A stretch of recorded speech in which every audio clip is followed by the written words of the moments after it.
She adopted a tiny puppy, but never expected this. There's a certain thrill that only comes from bringing home a new puppy. The soft fur and puppy dog smell, the little life that depends entirely upon you for its care and needs. It's a huge responsibility, and yet is one of the greatest friendships. There's something rather special about this love between man and beast. There's something incomparable about the love of a dog. But sometimes it can all go terribly wrong. There's a huge worldwide debate raging among dog owners at the moment. I'm sure you've heard about the adopt, don't shop movement. But in China, owning a dog is nothing like anywhere else in the world. Having a dog as a pet is not something that many families are able to do. Living in high-rise buildings with limited space makes owning any animal much more difficult than those of us with gardens.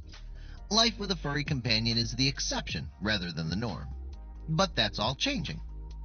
That being said, there's a fast-growing trend in China of people wanting to own an animal as a companion, especially children. The smaller breeds of dogs that are able and can live inside are definitely the animal of choice, closely followed by the second worldwide favorite, cats. Both, however, are far more expensive to buy there than you would imagine. As families are having more than one children, since the one child per family law was done away with, there are a growing number of homes with pets too. I mean, kids just naturally love small, fluffy animals. So there's a growing market for animals that are suited to live indoors, as well as being suitable family animals. Miss Wang didn't have a child, but she'd always wanted a dog of her own, and she waited until she was able to offer the little ball of fluff everything. But it wasn't to be. While a lot of people love the sentiment of adopting a shelter dog, giving it a new home and better life, it does pose a series of risks. What will the dog's temperament be? How big will it grow? Is it going to be active or a couch potato? So to avoid all those unknown traits, Miss Wang went to a pet shop to buy a purebred dog, particularly the Japanese Spitz, which was her dream dog. But she was getting in over her head. Miss Wang from China's Shaanxi province had known for a long time that the Japanese Spitz was the dog she wanted, and she'd spoken to as many people as she could who knew of the breed. But it was by happenstance that when a friend mentioned a pet store that specialized in the Japanese Spitz, she decided to act. She was going to get her puppy. The Japanese Spitz is a small to medium-sized dog that's been bred to suit people who want a companion animal. They're bigger than their cousins, the incredibly cute Pomeranians, and just as fluffy. They were developed in Japan in the 1920s and 1930s, and they're becoming wildly popular, mostly because of their relaxed temperament and other features, such as lush, fluffy locks that are not very difficult to groom. She walked into the shop, as she had so many other before, and saw the large enclosure that contained just one bored puppy. She knew immediately that it was fate, for this wasn't a dog that was always available. This was going to be the dog of her dreams. She rushed over to pet and cuddle the friendly, fluffy white pup, and she bought him on the spot, along with everything a puppy could ever desire. A posh bed, grooming tools, gourmet food, and of course every toy available. The beautiful white pup was only a few weeks old when she got him, and the price was much lower than she expected it to be, at only $190. She'd seen them advertised for far more than that, but she didn't think much of it since the shop she was at was recommended by a friend. But as time wore on, her friend and others started to notice something peculiar about the puppy. Miss Wang ignored everyone and soon made it known that she adored the little animal and wouldn't let other people talk badly about it, even though some of the comments were true. For one thing, the little animal was not very talkative. In fact, he'd never barked. But that was a good thing when living in an apartment building, right? A less ideal habit was forming the longer she kept it, too.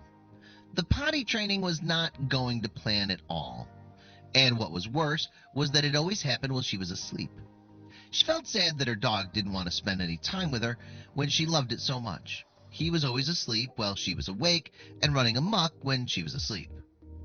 So she decided to have a vet check the little one out when he got his vaccinations.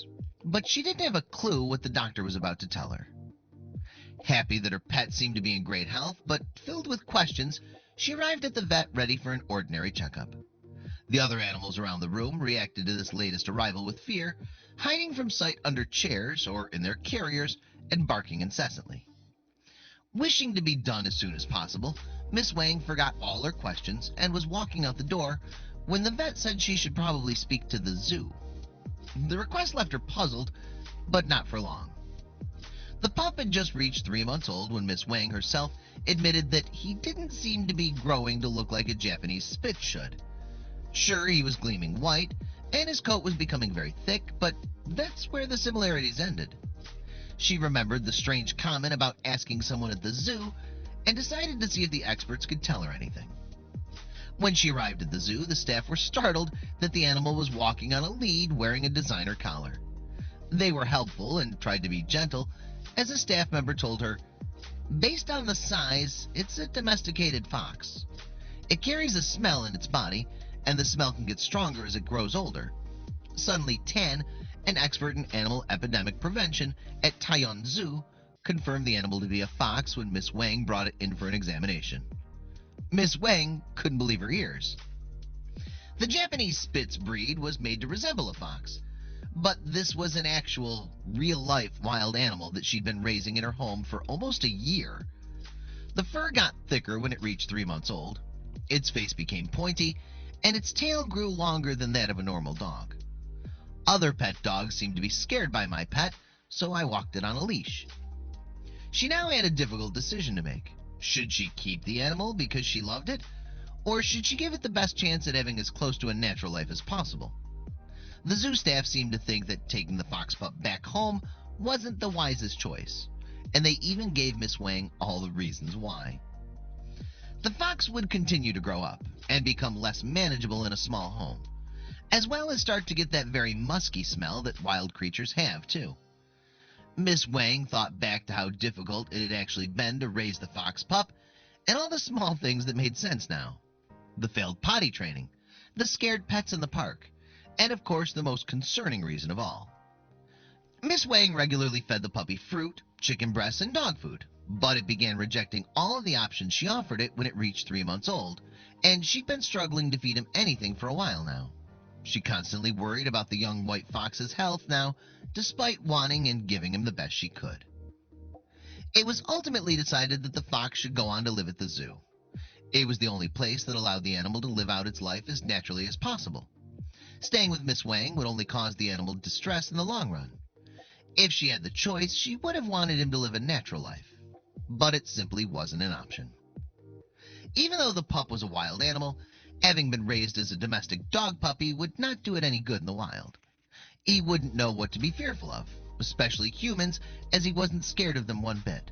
Or even how to get his own food. He'd only ever known being served food in a dish.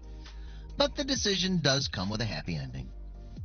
Miss Wang went to drop off her beautiful white fox at the local zoo, and was overjoyed to learn that she would be able to visit him whenever she missed him. She'd been worried for so long that she couldn't provide her dog with everything he needed, but it turns out that she really did.